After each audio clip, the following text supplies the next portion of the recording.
people themselves, now that this situation has arisen, I believe will call themselves to order. The president has intervened 1, 2, 3 times without any result. And he alluded to this in his broadcast, that he had done his own. Well-meaning Nigerians have done their own. And that was why, and to no avail, and that was why he had to come out and take the decision that he took yesterday. So, the people are left to allow good sense to prevail. So it is left to them to decide what they want, whether they want reconciliation or a continuation of the ugly situation. Then the other one has to do with will the FCT minister play a role in the reconciliation? That would be an affair of people of Rivers State. If they want, they can call him. If he likes, he can call them. But I assure you that with this situation, a platform has been created for them to come together in the interest of the good people of Rivers State who have voted in order to have dividends of democracy. Attorney General and Minister of Justice Lateef Fagbemi in this press conference trying to justify Tinubu's declaration of a state of emergency in Rivers State, although he didn't specifically say that Wike is part of the problem in Rivers State, but by saying that Wike, Fubara and other political actors in Rivers State should use these 6 months to solve their political differences and ensure peace reigns going forward, it is an indirect acceptance that Wike is part of the problem. Yes, when they try to defend the indefensible, the truth cannot be hidden forever. Wike doesn't hide the fact that he owns Rivers State or that he wants to own it. He holds press conferences almost on a weekly basis where he rants about all his thoughts about Rivers State, not even about his job at the FCT ministry. So he makes it clear that the governor must bow to him if he wants peace to reign. And if you remove Wike from Rivers today, there will be instant peace. The reason the 27 lawmakers in Rivers State are loyal to Wike today is because of his friendship with Tinubu, that access to federal power, which of course has been used to declare a state of emergency. Whether justifiable or not in this situation, it doesn't matter to the lawmakers. They should be ashamed of themselves. They have cut off their nose in order to spite their face. They wanted to remove the governor so badly, and all of them ended up being removed. They are not even ashamed to come out to say they support the state of emergency. It was never about Rivers State. It was about who will control the Rivers State resources. So Wike has never hidden the fact that he wants to be obeyed. He wants to make every decision in the governance of Rivers State. At a time, Godswill Akpabio, the Senate President, told Fubara that he is Wike's political investment in Rivers State. So no matter how they want to pretend and lie that Wike is not part of the problem, it is there for everyone to see. Even the blind can see it. What they want is this red biro. Also, the 27 lawmakers that kept hammering budget, that Fubara was operating an illegal budget, he didn't present the budget to them. Now, their federal allocation has been handed over to someone that wasn't elected by anyone and is spending it without any budget. Let them look themselves in the mirror and ask themselves, what did they end up achieving? After opposing the governor for several months, they wanted so badly to remove the governor. Now, someone else that is not even from their state is now in charge of political affairs in Rivers State. Maybe you can say that Wike is still indirectly in charge, which might be true anyway because Tinubu is his ally, and since Tinubu appointed the person, the loyalty might extend to just not Tinubu but also Wike. Even the Supreme Court justices that stopped the federal allocation to Rivers State because of lack of presentation of a budget to the enlarged house, now the state allocation is being released to an unelected individual without any budget, without the state assembly in session to conduct oversight functions on him, without anything. He's just there to receive money, to do however he wishes.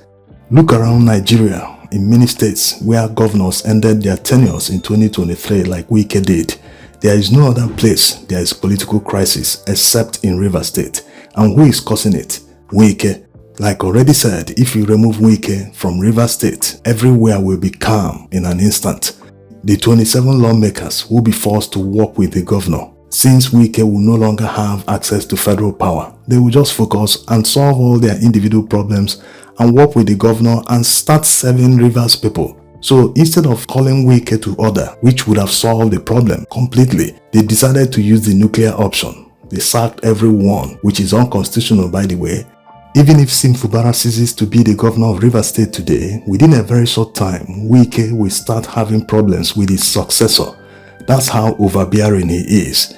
Look at how he has handled all his political allies in the past since his political career started. Is it Peter Odele, the former governor of Rivers State, he hasn't had problems with? Is it Rotimi Amechi? Is it Celestine Omehia?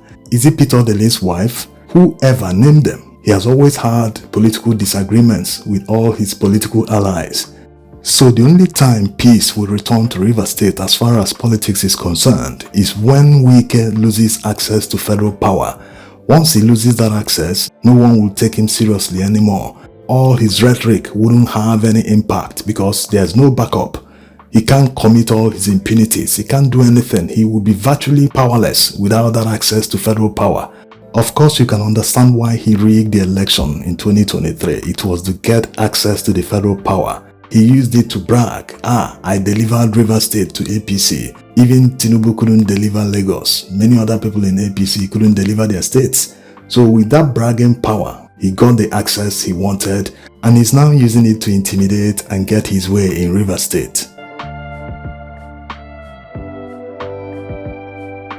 The political crisis in Rivers State can be compared to the political crisis in Anambra State in 1999, year 2000, but with one huge difference. The political godfather in Anambra politics at the time, Emeka, also had access to federal power, just like Wike has right now. Emeka had to drop his own candidate in the governorship election in Anambra State after Chinwoke Mbadinuju visited him wearing a washed-out brocade with a Bible in hand. He claimed to be a pastor, he wouldn't steal money, many things. He sounded very convincing that Emeka had to say, we will back this man. As at that time, no one knew Odera in Anambra politics. He was just a lawyer that wanted to try his hand in politics.